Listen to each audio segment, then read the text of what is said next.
ভারতের জমিনে মদিনাতুল মুনাওয়ারা থেকে একজন আল্লাহর ওলি আসেন, আপনারা তার নাম সবাই জানেন, খাজা মঈনুদ্দিন চিশতি আজমিরি রহমাতুল্লাহ আলাইহি।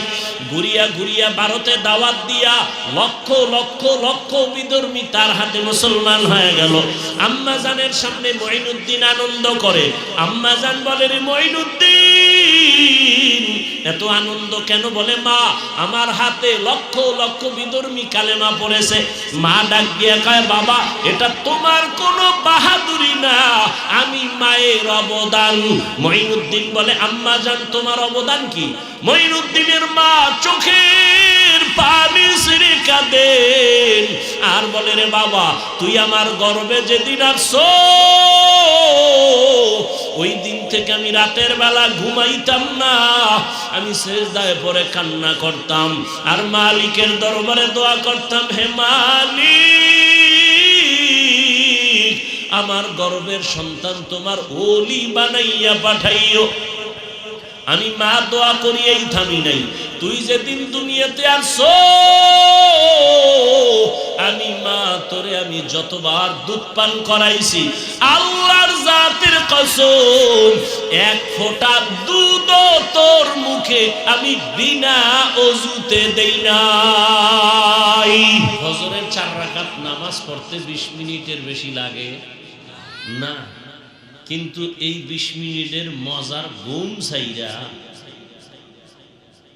যারা সাজার ভয়ে উঠে নামাজ পড়ে,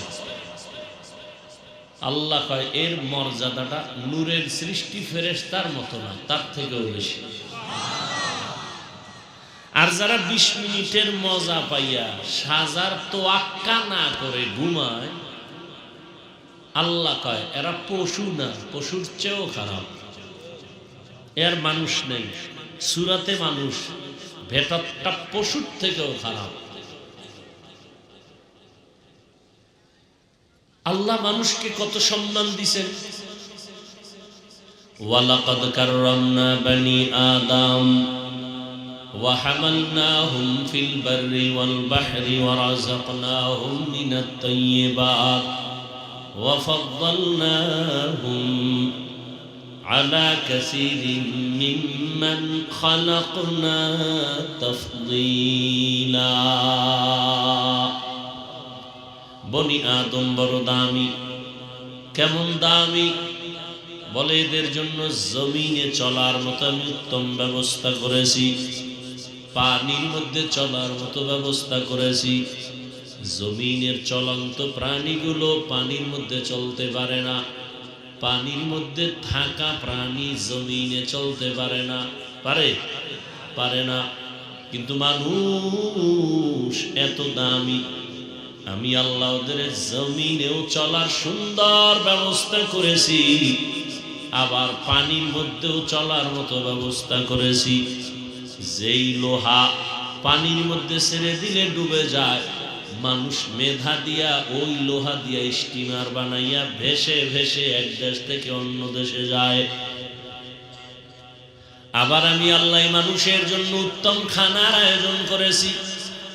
গর্তের পিপিলিকার খানাটাও আমি দেই, জঙ্গলের হাজারো প্রাণীর খানা আমি দেই,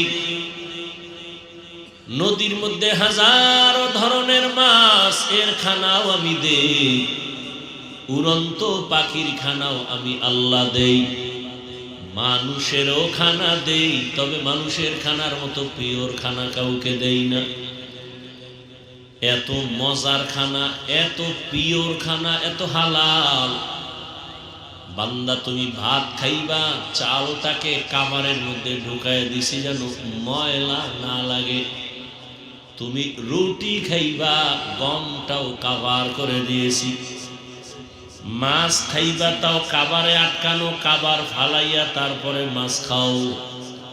তুমি গাছের ফল খাইবা, তাও কাভারে ঢুকায় দিছি, কাভার থেকে বের করে এরপরে ফল খাও। কলা খাও, আপেল লিচু খাও, আম খাও, কাভার ছাড়াইয়া এরপরে কাঁঠাল খাও, কাভার ভেতর দিয়ে বের করে খাও। মানুষের খানার মতো জমিনে এত উত্তম খানা আমি কাউকেই দেই নাই। এত সুন্দর খানার আয়োজন করেছি, কেন? একমাত্র কারণ আমি মানুষের বেশি মোহব্বত করি, ভালোবাসি। আমি বড় আদর করে বানাইছি, আমি আর কাউকে এত মায়া করে বানাই না, আদর করে বানাই নাই। বিশাল এই জমিন যে দেখতেছ রে বান্দা, নজর করে দেখ, এত বিশাল জমিন যে আল্লাহ বানাইছেন, এই জমিন একটাই না। আল্লাহর পাকের কোরআন বলে, নবী বলেন, এই জমিন আছে 7টা। উপরের দিকে তাকায় দেখো, আসমান আছে, প্রথম আসমান এরকম আরো আসমান আছে 7টা। 7 আসমান 7 জমিন। এই যে একটা প্যান্ডেল আপনারা করছে, ডেকোরেটর ওয়ালা কি পরিমাণ খুঁটি লাগাইছে, ছোট একটা প্যান্ডেল টানায় রাখতে এই পরিমাণ খুঁটি, আর আল্লাহ এত সুন্দর আসমান বানায় রাখছেন। রহমতের নবী বলেন, প্রত্যেকটা আসমান এখান থেকে, জমিন থেকে 500 বছরের দূরত্ব। প্রথম আসমানটা বড় 500 বছরের পথ। আসমানের মধ্যে 2টা দরওয়াজা আছে, দরজার সাথে নূরের 2টা তালা লাগানো আছে। এক দরজা দিয়া বান্দার আমল আরশে আজিমে চলে যায়, আর একটা দরজা দিয়া বান্দার রিজিক জমিনের মধ্যে আল্লাহ ফেরেশতা দিয়া বন্টন করে পাঠায়। এই রকম 7 আসমান, এক আসমান থেকে আর এক আসমানের মাঝখানে আবার ফাঁকা আছে 500 বছরের পর। এই রকম 7টা আসমান আল্লাহ বানাইছে। উপর দিয়ে একটা রশির টানাও নাই, নিচের থেকে কোনো খুঁটিও নাই। আল্লাহ বলেন, এত বিশাল 7টা আসমান, এত বিশাল 7টা জমিন আমি বানাইছি মাত্র 6 দিন। কয় দিন?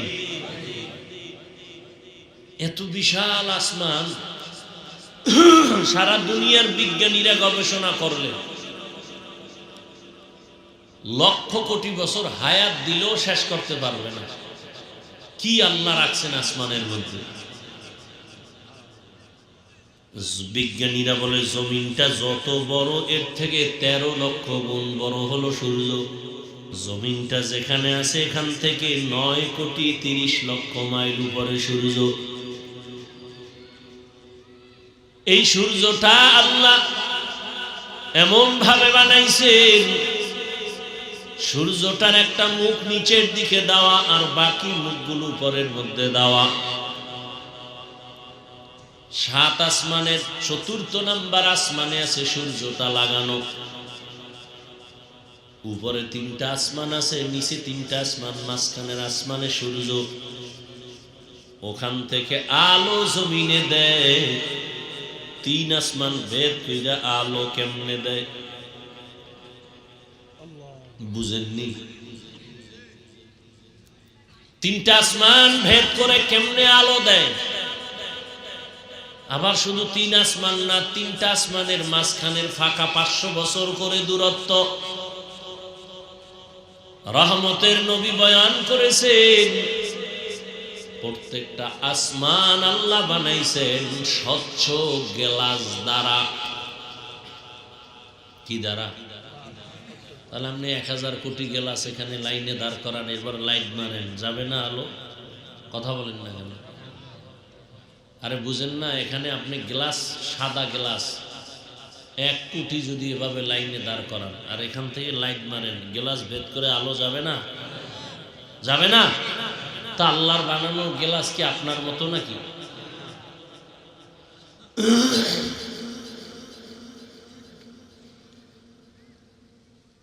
সূর্য যদি একটু নিচে দিতেন,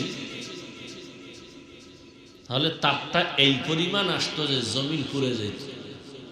একটু উপরে দিতেন, তাহলে তাপ এতটা দুর্বল হয়ে আসতো যে জমিন বরফ হয়ে যেত। পৃথিবীতে অনেক রাষ্ট্র আছে পুরাটা বরফ, শীত, সূর্যের আলো পায় না। আবার কোন রাষ্ট্র আছে পুরাটাই দিন, রাত নাই, গরম। উত্তরবঙ্গ আমাকে এক দেশ, ভৌগোলিক সীমারেখা বাংলাদেশ, এর মধ্যে উত্তরবঙ্গে শীত বেশি, সিলেটে পাহাড়ের পাশে যাবে শীত বেশি, প্রচন্ড শীত। এত বিশাল আসমান আর জমিন আল্লাহ মাত্র কয়দিনে বানাইছেন? ফি সিত্তাতি আইয়াম, মাত্র 6 দিন। আর আপনার মতো বান্দা, আমার মতো বান্দাটাকে আমার আল্লাহ কেমনে বানাইছেন? মায়ের গর্ভ থেকে যেদিন আপনি আমি দুনিয়াতে আসছি, 1 হাত 1.5 হাতের বেশি না, ঠিক নেই? বানানোর সময় আল্লাহ বানাইছেন 1 ফোঁটা পানির দ্বারা। মায়ের গর্ভে বাচ্চাদানির মধ্যে আল্লাহ রাখছেন। হাল আতা আলাল ইনসানি হিনুম মিনাদ দাহরি লাম ইয়াকুন শাইআম মাযকুরা। ইন্না খালাকনাল ইনসানা মিন নুতফাতিন আমশাজিন নাবতালিহি ফাজআলনাহু সামিআম বাসীরা। ওয়ালাকাদ খালাকনাল ইনসানা মিন সুলালাতিন মিন তিন ثم جعلناه نطفة في قرار مكين ثم خلقنا النطفة علقة فخلقنا العلاقة مضغة فخلقنا المضغة عظاما فكسونا العظام لحما ثم أنشأناه خلقا آخر فتبارك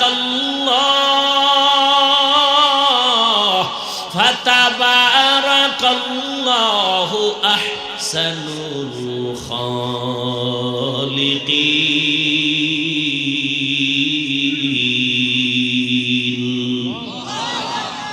আল্লাহ তাআলা বলেন, আমি জমাট রক্ত থেকে মানুষ বানাইলাম। আল্লাহ বলেন, আমি 1 ফোঁটা নাপাক পানির থেকে মানুষ তরে বানাইছি, মায়ের গর্ভে নিলাম। ওই পানিটাকে 40 দিন ফেরেশতারে কাজে লাগায়, পানিটারে রক্ত, আবার 40 দিনের মেহনতে আবার গোশতের টুকরা, এটার উপরে আবার মেহনত করো, মেহনতে 40 দিনে আবার হাড্ডি, এর উপরে আবার গোশত, এইভাবে 40 এর মেহনত করে কইরা সুম্মা আনশানাহু খালকান আখার, আমি আল্লাহ সুন্দর একটা মানুষ রূপে মায়ের গর্ভে বানাইছি।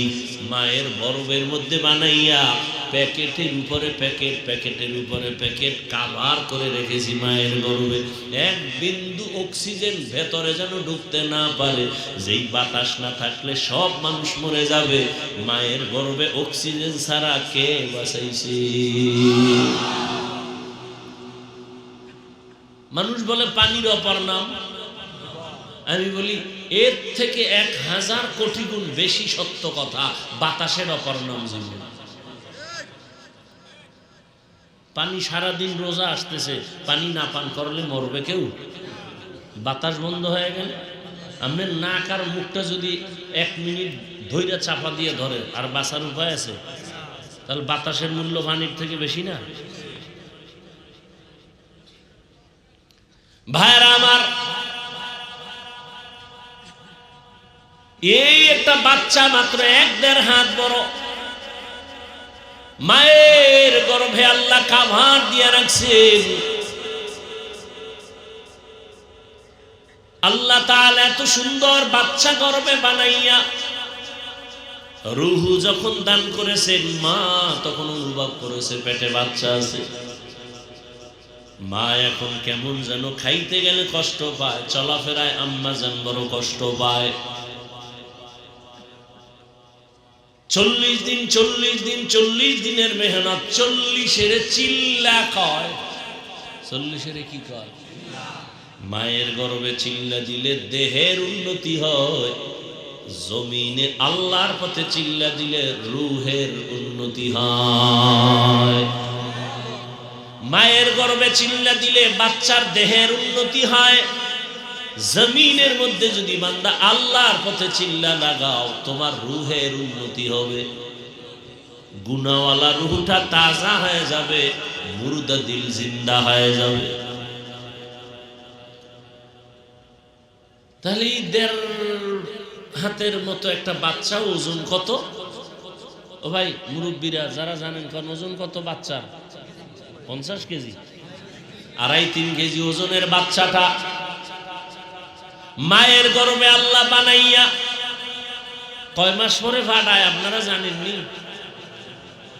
10 মাস বাচ্চাটা মায়ের গর্ভে আকৃতির মধ্যে আসতে রুহু যখন দেয়, আল্লাহ পুরা আকৃতি দেওয়ার ক্ষেত্রে প্রায় 6 মাসের মতো সময় লাগে। এত বিশাল আসমান, এত বিশাল জমিন বানাইতে মাত্র 6 দিন। আর তোমার আমার মতো 1.5 ব্যাটারি একটা বাচ্চাটারে মায়ের গর্ভে বানাইতে আমার মাওলার 6 মাস লাগে কেন? এই জ্ঞানী পণ্ডিতেরা, হুজুর গো কোনো জ্ঞান নাই, তোমরা সব বুদ্ধি লয়ে বয়া রইছো, তোমার বুদ্ধির জিবি কত? 1 জিবি না 2 জিবি? এত মাস্তানি করো রে বেয়াদব, এত বুদ্ধি লয়ে ঘুরো, হুজুরেরা কিছু বুঝে না। আর তুমি বুঝতে বুঝতে মদ পান কইরা বউরে মা কয়া ডাকো, এত বুঝা বুঝো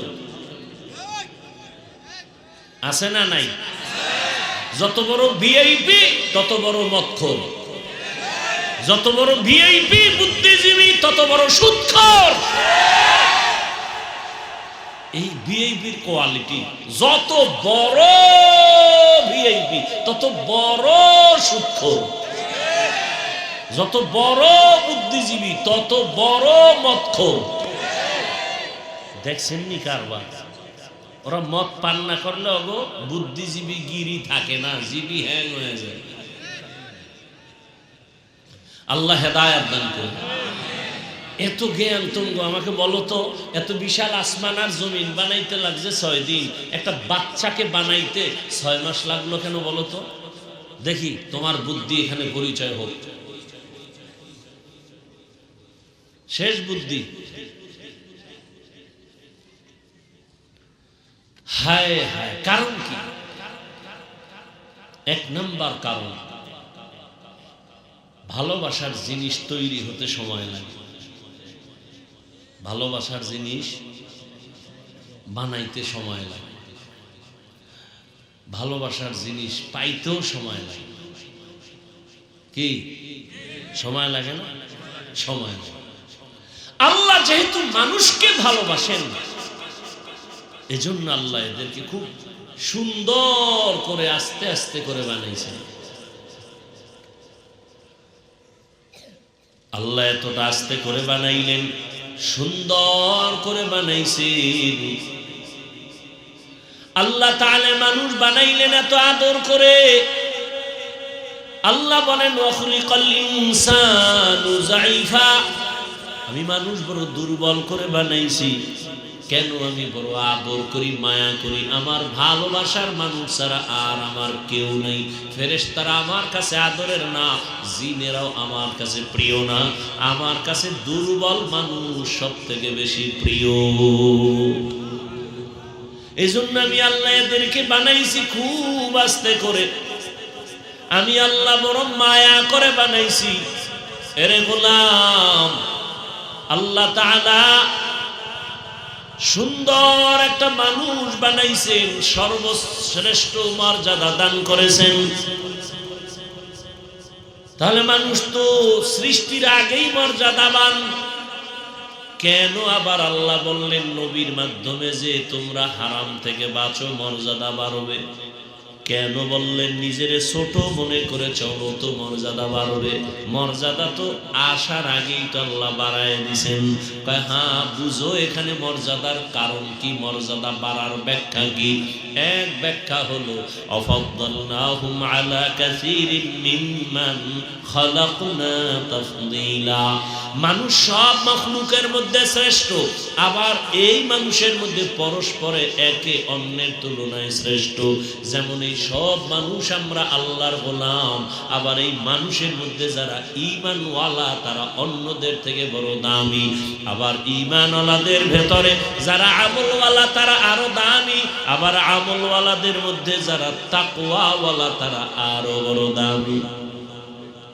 জমিন সব আমার আল্লাহর, সবই আমার আল্লাহর বানানো জমিন। তবে মসজিদের জমিনটা বড় দামি, সবই আল্লাহর বানানো জমিন। বাইতুল্লাহর পাশের জমিন বড় দামি। হোমনা এলাকার সব জমিন তো আমার আল্লাহর জমিন, তবে এই জমিনটা আল্লাহর কাছে দামি। বলে কেন? বলে এখানে কোরআনের মজলিস যতক্ষণ চলবে অনবরত আল্লাহর রহমত অবতীর্ণ হবে। আপনাদের অঞ্চলের সব ঘর বড় দামি, তবে কোরআনওয়ালা মাদ্রাসার ঘর বড় দামি। দুনিয়ায় সব মসজিদ আমার আল্লাহর ঘর, তবে বাইতুল্লাহ বড় দামি। আপনাদের এখানে পিপিলিকার অভাব নাই, সব আল্লাহর মখলুক, তবে সুলাইমান নবীর সাথে সম্পর্কের পিপিলিকা দামি। আপনাদের এলাকায় কুকুর আছে, সব আল্লাহর মখলুক, তবে আসহাবে কাহাফের সাথে সম্পর্কের কুকুর বড় দামি। আপনাদের এলাকায় গরু গাভীর অভাব নাই, সব আল্লাহর বানানো মখলুক, তবে মূসা নবীর সাথে সম্পর্কের গাভী বড় দামি। নদীর মধ্যে মাছ আছে বড় দামি, আমগো জাতীয় মাছ কি? ইলিশ মাছ বড় দামি, তবে আল্লাহর কাছে দাম নাই, আল্লাহর কাছে ওই মাছ দামি।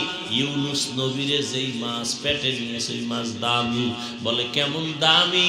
এই মাছ আল্লাহর জান্নাতে যাবে। মুসা নবীর সাথে গাভী জান্নাতে যাবে, সুলাইমান নবীর সম্পর্কের পিপিলিকা জান্নাতে যাবে, আসহাবে কাহাফের সম্পর্কের সোহবতওয়ালা কুকুর জান্নাতে যাবে। পাখি উড়তেছে উপরে, কত দামি? পায় না, সুলাইমান নবীর সাথে সম্পর্কের হুদহুদ বড় দামি, আল্লাহর জান্নাতে যাবে। জমিনে উট আছে, উটনি আছে, সব আল্লাহর বানানো, তবে নবীজি যেই উটে সফর করেছেন ওই উট জান্নাতে যাবে। সালেহ নবী দোয়া করেছেন, আল্লাহ পাহাড় থেকে উটনি বের করে দাও। ওই উটনি সালেহ আলাইহিস সালামের দোয়ার কারণে বের হয়ে আসছে, পাথরের পাহাড় থেকে উটনি চলে আসছে, ওই উটনি আল্লাহর জান্নাতে যাবে। গাধা, ওই উযায়ের আলাইহিস সালামের সফর করা গাধা আল্লাহর জান্নাতে যাবে। জমিনের মধ্যে মানুষ সব আল্লাহর বানানো, তবে যারা ঈমানওয়ালা, কালেমাওয়ালা, তাকওয়াওয়ালা, তারা আল্লাহর কাছে এত দামি, এরা বিনা হিসাবে জান্নাতে যাবে। हर के दारत खौफे हकदार दिल मदरम जन्नतुल मअवा दे हद उकरा मकाम जुज़बा हक ची जे मखाज इंसुजा फजले उआमस्ते दर जुमला जहा। अल्लाह ताला मर्यादा बाড়াবেন কেমনে? এক মর্যাদা মানুষের পরস্পরে একে অন্যের তুলনায় দামি। এবার কয় তাকওয়াওয়ালারা সবার থেকে দামি। বলে হ্যাঁ, ইন্না আকরামাকুম ইনদাল্লাহি আতকাকুম। সবাই তো তাকওয়াওয়ালা, এদের মধ্যে কি আবার কোনো 1 2 3 ক্লাস আসেনি? কয় হ্যাঁ, সমস্ত তাকওয়াওয়ালাদের মধ্যে সর্বশ্রেষ্ঠ নবীদেরা, আম্বিয়া কেরাম, রসুলেরা, এরপরে সাহাবায়ে কেরাম, এবার আসেন উম্মতের মাঝে। এদের মধ্যে কারা এক? কয় না, এদের মধ্যে কম বেশি আছে। কেন? কয় যে বেশি বিনয়ী হবে আল্লাহ তার মর্যাদা বাড়াবেন। মর্যাদা বাড়ানোর মানে কি? তাকে সবাই সম্মান করবে। সম্মান তো মহব্বতে করবে, সম্মান আছে বিদায় করবে। এখন আপনাকে মহব্বত করে 100 মানুষ, আরো আল্লাহর মহব্বত নিয়ে চলবেন, এক সময় 5 লাখ মানুষ মহব্বত করবে, এক সময় দেশের সব মুমিনেরা আপনাকে ভালোবাসবে। আরো যদি বিনয়ী হইয়া চলে আল্লাহ আরো মর্যাদা বাড়াবে। এখন আপনাকে শুধু মুমিন ভালোবাসে, এরপরে বেঈমানেরাও আপনাকে ভালোবাসবে। এক পর্যায়ে যদি আরো বিনয়ী হয়ে চলেন আল্লাহ আরো মর্যাদা বাড়াবেন। বলে কেমন? এখন শুধু আপনাকে মানুষ ভালোবাসে, এক পর্যায়ে দেখবেন আপনাকে জঙ্গলের প্রাণীরাও ভালোবাসবে। জঙ্গলের প্রাণী আপনার কথা শুনবে। উজানির জমিনে ঘুমন্ত ওলিয়ে কামেল কারি ইব্রাহিম রাহমাতুল্লাহ আলাইহি, নোয়াখালীর জমিনে তার বাড়ি ঘর, বাবার কোটি টাকার সব ফালাইয়া দেওবন্দে চলে গেলেন। ওখানে আলেম হইয়া বিশাল ইতিহাস জানেন, দেশে আসছেন। ওই কারি ইব্রাহিম আল্লাহর প্রিয় আর একজন গোলাম রশিদ আহমদ গঙ্গুহির হাতে গড়া ছাত্র। ওই চাঁদপুর জেলার কচুয়া থানার উজানি এলাকায় জঙ্গলে ঢুকলেন পরিষ্কার করার জন্য, কিনে নিলেন থাকার জন্য, খানে খা বানাবেন। গিয়া দেখে ভেতর একটা গম্বুজ দেখা যায়, একটা বাঘ তার বাচ্চারে দুধ পান করায়। কারি ইব্রাহিম বলে, এই বাঘ, এখানে বনিয়াদম আসছে, তুমি তোমার গন্তব্যে চলে যাও। বলতে দেরি, বাঘ তার বাচ্চা কাঁধে নিয়ে রওনা হতে দেরি করে নাই। এখন আপনি বয়ে বয়ে প্রশ্ন করবেন, এটা কি গাঞ্জাখুরি কথা যে বাঘে দৌড় দিছে? এবার তোমার মেধাকে আমি প্রশ্ন করি, তুমি কত মহাপণ্ডিত, আমাকে জবাব দাও। এলাকার মধ্যে গরু দিয়া চাষাবাদ করেনি মানুষ, যারা গরুর হাল চাষ করে এরা কি বড় শিক্ষিত বুজুর্গ। থার্ড ক্লাসের মানুষগুলো চাষি যাদের বলে, এই যে চাষিরা গরু দিয়া হাল চাষ করায়, বলেন জানা থাকলে জবাব দেন, সত্য কথা বলেন।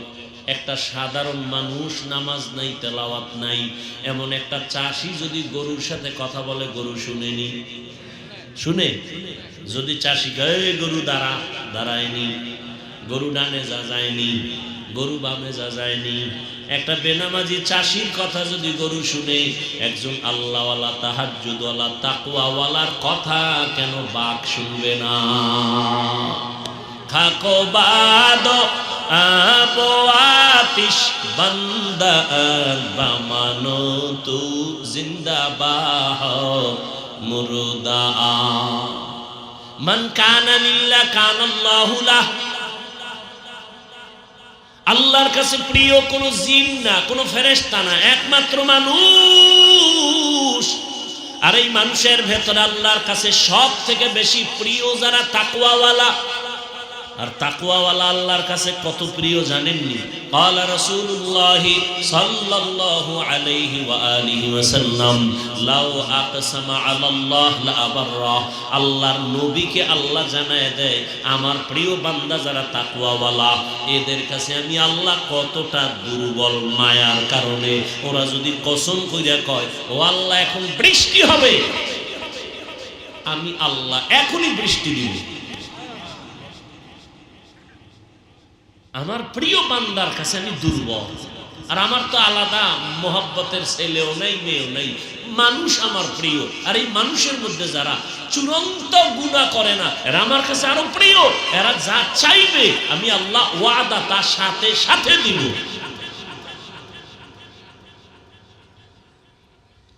আমার এই বান্দাদেরকে আমি আল্লাহ স্পেশাল পাওয়ার দেই। এই পাওয়ার আর কাউকে দেই না। এই পাওয়ারের নাম কোরআনের ভাষায় ফুরকান, হাদিসের ভাষা ইয়া আইয়ুহাল্লাযীনা আমানু ইন তাত্তাকুল্লাহ ইয়াজআল লাকুম ফুরকানা। আমি আল্লাহ তাকওয়ার উপরে যারা মুজাহাদা করে, আমি আল্লাহ তাদের পাওয়ার দান করি। পাওয়ারের নাম ফুরকান। মা মা'নাল ফুরকান হুয়া নূরুম মিন ইলাহি। আল্লাহর দেওয়া একটা নূরের আলো। এই পাওয়ারকে হাদিসের ভাষায় বলে ফেরাসাত। قال رسول الله صلى الله عليه وآله وسلم اتقوا فراسة المؤمن فإنه ينظر بنور الله। ফেরাসাতের পাওয়ার বড় দামি। কেমন পাওয়ার? কয়, ও বান্দা তুই যা দেখো না, আল্লাহর প্রিয় বান্দা ফেরাসাতের পাওয়ার দিয়ে অনেক কিছু দেখেন। ফেরাসাতের পাওয়ার নিয়ে খুতবা পড়তেছেন ওমরে ফারুক। খুতবার মাঝখানে হঠাৎ করে একটা অপ্রাসঙ্গিক আওয়াজ দিলেন, ইয়া সারিয়াতাল জাবাল, ইয়া সারিয়াতাল জাবাল, ইয়া সারিয়াতাল জাবাল।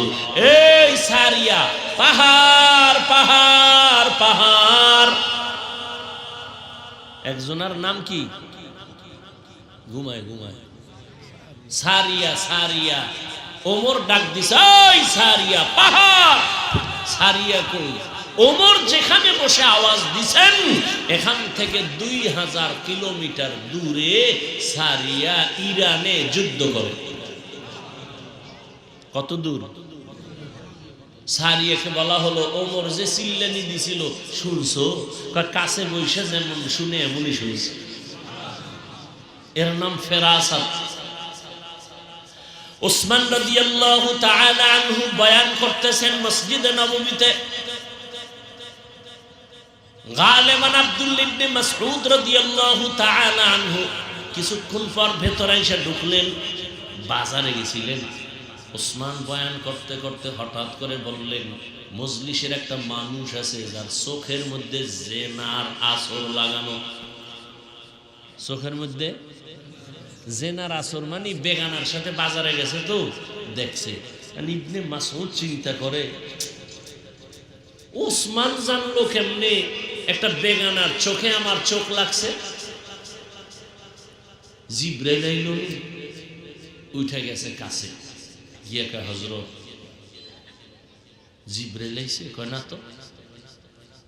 নবুয়তের দরজা বন্ধ, ওহিও নাই। তো আপনি জানলেন কেমনে চোখের মধ্যে জেনার আসর লাগানো?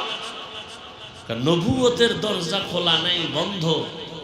ওহির দরজা বন্ধ, তবে ফেরাসাতের দরজা তো বন্ধ না। আউলিয়ারা কারে উকবা ইখতিয়ার, জাহেলারা কারে দুনিয়া ইখতিয়ার। মাইলে মোমেন সোয়ে মোমেন মিশাওয়াত, মাইলে কাফের সোয়ে কাফের মিশাওয়াত। খারাপ লাগছে আপনার? ইত্তাকিল মাহারিম তাকুন আ'বাদান নাস। হাদিস নিয়ে কয়েকটা কথা বললাম। আল্লাহ আমাকে আপনাদের সবাইকে সহি বুঝ দান করেন, আমিন কইবেন না? এই যত বয়ান টয়ান চলতেছে, মূল মাকসাদ একটা বুঝ ঠিক করা। বুঝ ঠিক হয়ে গেলে আপনি স্কুলে পড়লো দাড়ি উঠে যাবে। কি এই সমস্যা? কি বুঝ কম, বুঝের অভাব। বয়ান তো আপনারা জানেন, আমরা কি কই এগুলি আপনারা জানেন না, মানেন না কেন? বুঝের অভাব। যখন বুঝটা ঠিক হয়ে যাবে তখন সে প্রফেসর হলেও দাড়ি রেখে দিবে, ইঞ্জিনিয়ার হলেও সে কোরআন তেলাওয়াত শুরু করবে, পাগল হয়ে যাবে কোরআন তেলাওয়াতের জন্য। আর বুঝ যদি ঠিক না হয় তাহলে পাগড়ি লাগাইয়াও আলেম রেগালি দিবে।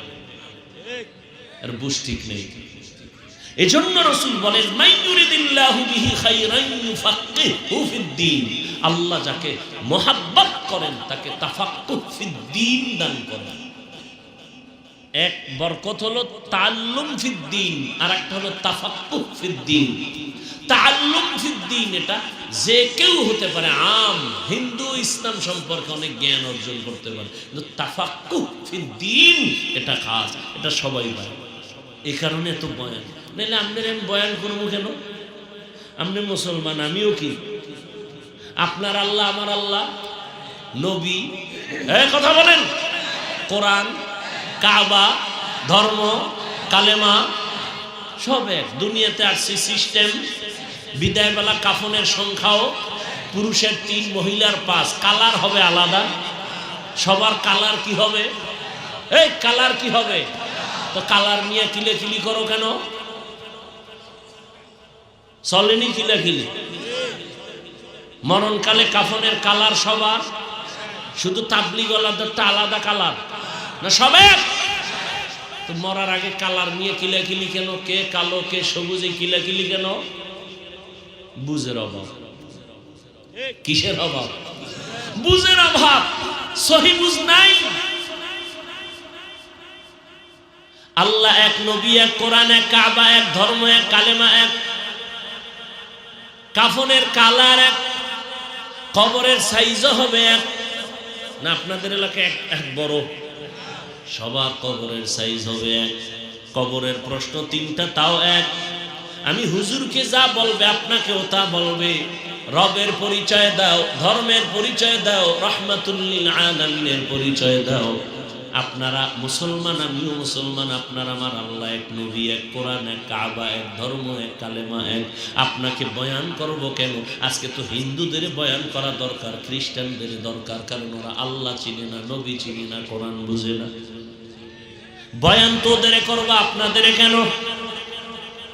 কেন মানি 12 মাস কুত্তার মতো দৌড়াইতে দৌড়াইতে নিজের ঘরের চিন্তা নাই, বউয়ের চিন্তা নাই, মাইয়া পোলার খবর নাই, টাইম নাই, ঘুম নাই, খানা নাই, পাগলের মতো দৌড় আর দৌড়। আমি একা, হাজারো আলেম আপনাদের পেছনে দৌড়ায়, তাবলিগওয়ালাদের মেহনত, পীর মাশায়েখের মেহনত, জুমার খতিবের মেহনত, আমাদের বক্তাদের মেহনত, এত মেহনত, এত মেহনত, 12 মাস একদিনও বন্ধ নাই। কিসের বৃষ্টি আর কিসের রৌদ্র, চলছে চলছে বয়ান। ফজরের পরে বয়ান, জোহরের পরে বয়ান, মাগরিবের পরে বয়ান, সারা রাত বয়ান। এরপরেও কেন মাঠের আমলের খাতা শূন্য? পাও ধরে ধরে তো বলি নাই আমার মতো পাস করলি লাগাও। এই যে এতক্ষণ চিল্লাইছিলি যুবক, একবারও বলি না আমি কওমি মাদ্রাসার সন্তান, সবাই কওমি মাদ্রাসায় যাও, স্কুলে তালা লাগাও বলছি? মোনাজাত পর্যন্ত বলবো না, কোনো টেনশন নাই। আমি তাবলিগের লাইনের সন্তান, একবারও বলি নাই তাবলিগে যাও। আমি পীর সাহেবের মুরিদ, কিন্তু একবারও বলি নাই পীরের কাছে যাও। তোমার আমল কেন এত দুর্বল? এত মেহনতের পরেও কেন দুর্বল? অথচ 12 মাস না, ফজর জোহর দরকার নাই, প্রতিদিন যদি আমাকে লাগায় দেয় 1 ঘন্টা করে বয়ান করব। হিন্দু পাড়ায় গিয়া, খ্রিস্টানদের পাড়ায় গিয়া 1 ঘন্টা করে যদি শুধু 6 মাস বয়ান করি, ইনশাআল্লাহ প্রত্যেকটা বিধর্মী মদিনার পাগল হয়ে যাইত। তুমিও মুসলমান, আমিও মুসলমান। আমি টুপি না দিলে লজ্জা পাই। তুমি কেমন ভিআইপি মুসলমান যে টুপি দিতে লজ্জা পাও? আমিও মুসলমান, তুমিও মুসলমান। আমি দাড়ি কাটতে গেলে লজ্জা পাই। তুমি কেমন মুসলমান যে দাড়ি রাখতে গেলে লজ্জা পাও? আমি মসজিদে না ঢুকলে লজ্জা পাই, তুমি ঢুকতে গেলে লজ্জা পাও। আমি নামাজ না পড়লে লজ্জা পাই, তুমি নামাজ পড়তে গেলে লজ্জা পাও। কারণটা কি? আমি পর্দা না করলে লজ্জা পাই, তুমি পর্দা করতে গেলে লজ্জা পাও। কারণটা কি? কারণ মাত্র একটা, আল্লাহর আযাবের ভয় তোমার অন্তরে এখনো আসে নাই। আল্লাহর শাস্তির ভয় যখন আসবে, একটা সন্তান যখন মা বাবার শাস্তির ভয় পায়, মা বাবার সামনে অন্যায় করে না। একটা ছাত্র যখন বুঝে আমি অন্যায় করলে আমারে শিক্ষক মারবে, তখন আর অন্যায় করে না। একটা আসামি যখন ভাবে পুলিশ আমারে গ্রেফতার করতে বাড়ি আসতেছে, ওর খানা দানা সব বন্ধ, অন্যায় করবে না। ঠিক মানুষ যখন অন্তরে ঢুকাইবে আমার আল্লাহর আদালতে যাইতে হবে, জবাব দিতে হবে, এই ভয়টা যখন ঢুকবে, তখন বান্দা গলায় ছুরি লাগাবে, দাড়ির মধ্যে ছুরি লাগাবে না। हर के दारद खौफे हकदार दिल मदरम जन्नतुल मवाद हद ओ रामकाम। এই যে এতক্ষণ বয়ান করলাম, বলো আমি আমার কোন দলের পক্ষে ডাকছি? আসো, ডাকছি? আমি কোন দলের পক্ষেই তো ডাকি নাই রে বাবা। আমি তো যাই বলতেছি মদিনার রঙে রঙিন হও রে মুমিন। কয়দিন আর বাহাদুরি করবা? মহামারী করোনায় যুবকের লাশ, ছাত্র জনতার আন্দোলনে যুবকের লাশ, বিছানায় যুবকের লাশ, পানির নিচে, গাড়ির নিচে যুবকের লাশ। কয়দিন আর যৌবনের বাহাদুরি করবা? তুমি স্কুলে পড়ো, ধন্যবাদ। তুমি কলেজে পড়ো, আলহামদুলিল্লাহ। চাকরি করো, আলহামদুলিল্লাহ। ব্যবসা করো, আলহামদুলিল্লাহ। তোমাকে আমি বলবো যুবক, স্কুলে পড়ো, স্কুল ছাড়িও না, কলেজ ছাড়িও না।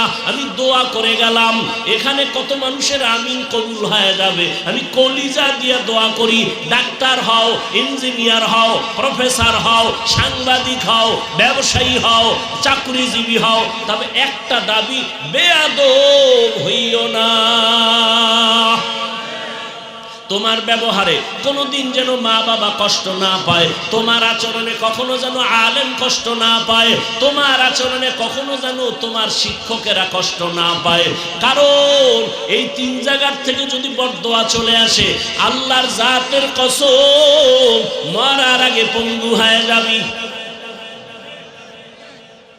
মা বাবার বরদোয়া যদি লেগে যায়, তুই মরার আগে শেষ। মরবি না, জীবন ধ্বংস হয়ে যাবে, ধুকে ধুকে বিছানায় কাঁদবি। শিক্ষকের বদদোয়া যদি লাগে লেখাপড়ার জগৎ থেকে হারিয়ে যাবি। আলেমদের কষ্ট দিয়ে যদি বদদোয়া নেও মরার আগেই তোর জিন্দেগি পতন শুরু হয়ে যাবে। ডাক্তার হও, বেয়াদব হইস না। ইঞ্জিনিয়ার হও, বেয়াদব হইও না। প্রফেসর হও, বেয়াদব হইও না। ব্যবসায়ী হও, বেয়াদব হইও না। চাকরিজীবী হও, বেয়াদব হইও না। বিশেষ করে 3 জায়গায় বেয়াদবি করবাই না, তাহলে গজব শুরু হয়ে যাবে। মা বাবা, শিক্ষক, ওলামায়ে কেরাম। কারণ এই 3 জন তোমাকে মানুষ বানাবার পেছনে এই 3 জনের অবদান। মা বাবার চোখের পানি তোমাকে মানুষ বানিয়েছে, শিক্ষকের অক্লান্ত মেহনত। আমি হাফিজুর রহমানকে আমার মা বাবা বসায় বয়ান শিখায় নাই, চোখের পানি ছেড়ে দোয়া করেছেন, কিন্তু আমাকে বয়ান শিখাইছেন। আমার উস্তাদরা ধরে ধরে বয়ান শিখাইছেন, কিতাব শিখাইছেন, হাদিস শিখাইছেন, কোরআন শিখাইছেন। আর উলামায়ে কেরাম আমার মুরব্বী হাতে হাত ধইরা চোখের পানি ছেড়ে দোয়া করেছেন। উজানির কারি ইব্রাহিম রহমাতুল্লাহ আলাইহির 11তম সন্তান, 11টা ছেলের মধ্যে শেষ কারি মনজুর আহমদ রহমাতুল্লাহ আলাইহি হাত ধইরা ধইরা কাঁদছেন আর দোয়া করেছেন, ও আল্লাহ আমার হাফিজ রে কবুল করে নেন, আমি যেন একটা বড় মাদ্রাসা ওর হাতে দেখে যাইতে পারি। আজকে ঢাকার শহরে আলহামদুলিল্লাহ অনেক বড় মাদ্রাসা করেছে, কিন্তু মনজুর সাহেবের চোখের সামনে দেখাইতে পারিনি। এরে আল্লাহর বান্দারা, এজন্য উলামায়ে কেরামের দোয়া ছাড়া চরিত্র সংশোধন হবে না। মা বাবার দোয়া ছাড়া জীবনের সফলতা আসবে না। শিক্ষকের দোয়া ছাড়া লেখাপড়ার সফলতা আসবে না রে বাবা। অনুরোধ করে বলছি রে যুবক, এখনো যদি সুযোগ থাকে দোয়া নাও, মা বাবার দোয়া নিয়ে চলো। মা বাবার থেকে দোয়া নাও, শিক্ষকের থেকে দোয়া নেও, আলেম থেকে দোয়া নিয়ে চলো। তোমার মতো যুবক সত্য কথাটা স্বীকার করিও, তাকায় দেখো। আল্লাহর ভয় নিয়ে চলার কারণে, আলেমের দোয়া থাকার কারণে, মা বাবার দোয়া থাকার কারণে, শিক্ষকের নেক নজর থাকার কারণে তাকাইয়া দেখছো রে বাবা, স্কুলে পড়ে, কলেজে পড়ে, একবেলার নামাজও ছাড়ে না। নাই? তোরে কি কইলে তোর লাজ হইব বল? দরজা বন্ধ কইরা বাসায় গিয়া নিজের পায়ের জুতা খুলে কপালে বাড়ি দিবি আর বলবি তোর কপালে তো খারাপ কেন? তোর মতো যুবকটা স্কুলে পড়ে, নামাজ পড়ে, তুই পারো না কেন? নিজের কপালের নিজের জুতা দিয়ে বাইরে তো যদি একটু লজ্জা হয়। তোমার মতোই যুবক ছেলে স্কুলে পড়ে, নামাজ পড়ে, তুমি কেন পারো না বলো বাবা? তোমার মতো যুবক রাস্তায় গাড়ি চালায়, নামাজ ছাড়ে না, বলো তুমি কেন পারো না? তোমার মতো যুবক সন্তান জেনারেল লাইনে পড়েছে, জীবনে মাদ্রাসায় যায় নাই, র্যাব, আর্মি, পুলিশ, বিডিআর চাকরি করে, ডাক্তার, প্রফেসর, ইঞ্জিনিয়ার, 5 ওয়াক্ত নামাজি নাই, বলো বাবা তুমি কেন পারো না? তোমার মতো বান্দা ব্যবসা করে, নামাজ ছাড়ে না, চাকরি করে, নামাজ বাদ দেয় না, বলো তুমি কেন পারো না? নদীর মধ্যে মাছ ধরে, নামাজ ছাড়ে না, তোমার মতো বান্দা জমিনে কৃষিকাজ করে, নামাজ ছাড়ে না, বলো তুমি কেন পারো না? অবশ্যই তোমার কপালে কার যেন অভিশাপ লাগছে, কার যেন বরদোয়া লাগছে। না হয় তোমার চোখে কেন পানি নাই, কেন জানি তোমার উপরে আমার আল্লাহ বেজার। আমি হুজুর হইতে বলছি, হুজুর হইতে বলছি, এর থেকে আর সহজ ভাষায় কেমনে বুঝাবো? তোর মতো যুবকটা স্কুলে পড়ে, নামাজ পড়ে, তুই পারো না কেন? এমন অভিশপ্ত কপাল নিয়ে জন্ম নিছো কেন? কার অভিশাপ লাগাইছো কপালে বলো? মানুষ অন্যায় করে শখে শখে, আরে পার্কে গেলে কি জানি মজা, গেছো না কয়েকবার, এবার ফের তওবা কর। মনে শখ লাগছে, নাচ গান দেখবি, দেখছো না জীবনে বহুবার, কত? সারা রাত দরজা জানালা বন্ধ করে মোবাইলে সারা রাত জেনা করছো না? চোখের জেনা, কানের জেনা, জবানের জেনা, আর কত? এখনো ফিরবি না? করছো তো, মনে চাইছে নামাজ পড়বি না, পড়ো নাই, আর কত? ঝাল মেটে নাই, মনে বলছে দাড়ি কাটবি, কেটেই ফেলেছো, ঝাল মেটে নাই, এখনো তওবা করবা না? কি ভাবছো আল্লাহর কোরআন মিথ্যা? একটা প্রমাণ দে, আমি এখন দাড়ি কেটে ফেলবো, কোরআন সব আগুন দিয়ে জ্বালায় দিল। যদি প্রমাণ দিতে পারো কোরআন ভুল, আর যদি বলো না হাফিজ ভাই কোরআন ঠিক, সব ঠিক, আপনারাও ঠিক, আমরা ভুল, তো বলবো পা দুটো আগায় দিয়ে আমি নিচে নেমে এসে পায়ে ধরি, আর দাড়ি কেটে রসুলকে কষ্ট দিছি। লাভ কি বল? দাড়ি কাটলে লাভ কি বল? একজনে দাঁড়ায় বলো যে লাভ আছে, কেউ না কাটলে আমি কাটবো, সবাই সাক্ষী, কি লাভ? আচ্ছা কার পিছনে পইরা নামাজ ছাড়ছো, কি পাওয়ার আশায়? তবে লিখে রাখ, বলতে তো পারবি না, সেই শক্তি অন্তরে নেই। যাদের পিছনে ঘুরে ঘুরে নামাজ ছাড়ছো, ওরা কারা জানো? ওরা তোর জীবনের দুশ্মন, তোরে আলাদা মারার জন্য কোনো দুশ্মন লাগবে না, তুই যার পিছে ঘুরো সেই তোরে ছুরি ধারাচ্ছে তোরে জবাই করার জন্য, রেডি থাক। কিছু মগা আছে বউয়ের কাছে ধরা, ওই যে যৌতুক নামের পায়খানা খাইছে, ওইয়া না খাইয়া বাথরুমে গিয়ে 10 গ্রাম পায়খানা যদি খাইতি, আর হোমনা বাজারে গিয়ে হালাল সামান দিয়ে কুলি করতি, গন্ধ শেষ। আর এই যৌতুকের নামে যারা পায়খানা খাইছো, আর ভোটের আগের রাত্রের যারা টাকা খাইছো, জাহান নামের জুতার বাড়ি ছাড়া তোর গন্ধ যাবে না। এই যারা যৌতুক খায়, যারা যৌতুক দেয়, যারা সহযোগিতা করে, পৃথিবীর নিকৃষ্ট তারা জালেম, ওদের মতো ডাকাত কেউ নেই। ওরা চোর, ওরা ফকিন্নির বাচ্চা, ওরা ছোট লোকের বাচ্চা, ওরা মুসলমানের দুশ্মন, ওরা নারীর দুশ্মন, ওরা দেশের দুশ্মন, ওরা মানবতার দুশ্মন, ওরা রসুলের দুশ্মন। আর কি কইলে লাজ হবে? দুই একটা শিখা।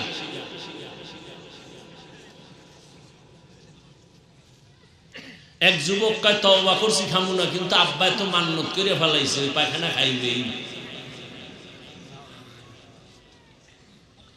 وأما من خاف مقام ربه ونهى النفس عن الهوى فإن الجنة هي المأوى। আল্লাহর আদালত দাঁড়াইয়া হিসাব দেওয়ার ভয়, যারা দুনিয়াতে নিজেকে গুনাহ থেকে বাঁচাবেন, আল্লাহ তাআলা বলেন আমি ওয়াদা করলাম তাকে বিনা হিসাবে জান্নাত দিব। এরে পর্দার আড়ালের আম্মা জানেরা, আপনাদের সন্তানদের যতটা কথা বললাম, এগুলো কোনোদিন কাজে লাগবে না যদি আপনি একটু দোয়া না করেন, চেষ্টা না করেন। কারণ এই দুনিয়ায় যত সন্তান ভালো আছে, সব মায়ের অবদান, বাবার দোয়ার কারণে। গাছ ভালো হলে ফল ভালো হয়। এরে আম্মা জান, আপনাদের কারণে এই দুনিয়ার সন্তানগুলো ভালো হওয়া সম্ভব।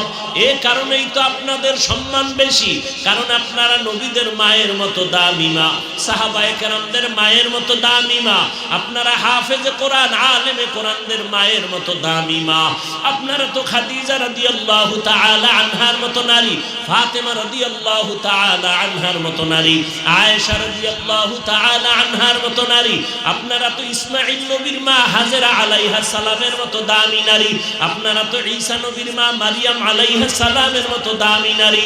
এই দুনিয়াতে আল্লাহর বড় একটা দুশমন ছিল ফেরাউন। জানেননি তার স্ত্রীর নাম কি? এরে আম্মা জান, এত বড় জগৎ বিখ্যাত বেঈমান ওই ফেরাউনের স্ত্রী আসিয়া এত বড় বেঈমানের ঘরে থাকি আমার আল্লাহকে এতটা রাজি করেছেন। রহমতের নবী বলেন কিয়ামতের দিন আমি মুহাম্মদের সাথে আসিয়ার সাথে বিয়া হয়ে যাবে। এরে আম্মা জানেরা, এত বড় বেঈমানের ঘরে থাইকে যদি আসিয়া আমার আল্লাহকে আপন বানাইয়া যাইতে পারেন, আপনার স্বামী তো ফেরাউনের মতো খারাপ না। আপনি কি পারতেন না স্বামীর ঘরে আইসা নামাজ পড়ে দোয়া করবেন, স্বামীর মাল হেফাজত করবেন, পর্দা করবেন, নামাজ পড়বেন, আর মোবাইলে সময় নষ্ট করবেন না, সন্তানটাকে আদর্শওয়ালা ডাক্তার বানাবেন, ইঞ্জিনিয়ার বানাবেন, চাইলেই তো পারতেন রে আম্মা জান। এখনো কি পারেন না? এই এলাকায় আপনার মতো কত মা এখনো আছে, বেপর্দায় চলে না, নামাজ ছাড়ে না, স্বামীর মাল নষ্ট করে না, মোবাইলের সময় নষ্ট করে না। এরে আম্মা জানেরা, কয়দিন আর বাহাদুরি করবেন? এখনো সময় আছে, তওবা করেন। আপনাদের কারণেই তো এই জমিনে ভালো ভালো সন্তান আর ছেলেমা। একজনের একটা ঘটনা আমি 1 মিনিটে বলি। ও পর্দার আড়ালের আম্মা জানেরা, আপনার বাচ্চাটার কি হালাত? মঈনুদ্দিনের মা বলে, 1 ফোঁটা দুধও বাচ্চা তোর মুখে বিনা ওযুতে দেই নাই। এমন বাচ্চা আল্লাহর প্রিয় ওলি হবে না তো কে হবে? এরে আম্মা জান, আপনার দোয়া, চোখের পানি আর মেহনতেই তো সন্তান ভালো হবে। এখনো সময় আছে, তওবা করেন। আর বেপরদায় চলবেন না, স্বামীর মাল নষ্ট করবেন না। আরে আসলে মাল তো স্বামীর না। একটা মাও বুঝে না যে এই সম্পদ স্বামীর না। প্রত্যেকটা স্বামী টাকা পয়সা কামায় নিজের জন্য না, সব তার পরিবারের জন্য, ছেলে মেয়ের জন্য, স্ত্রীর জন্য। কোন স্বামী নিজের জন্য কিছু করে না।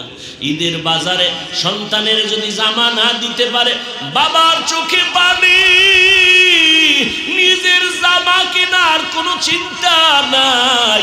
সন্তানের যদি একবেলা খানা দিতে না পারে, বাবার মনে কষ্ট, নিজে না খায় থাকলে কষ্ট লাগে না?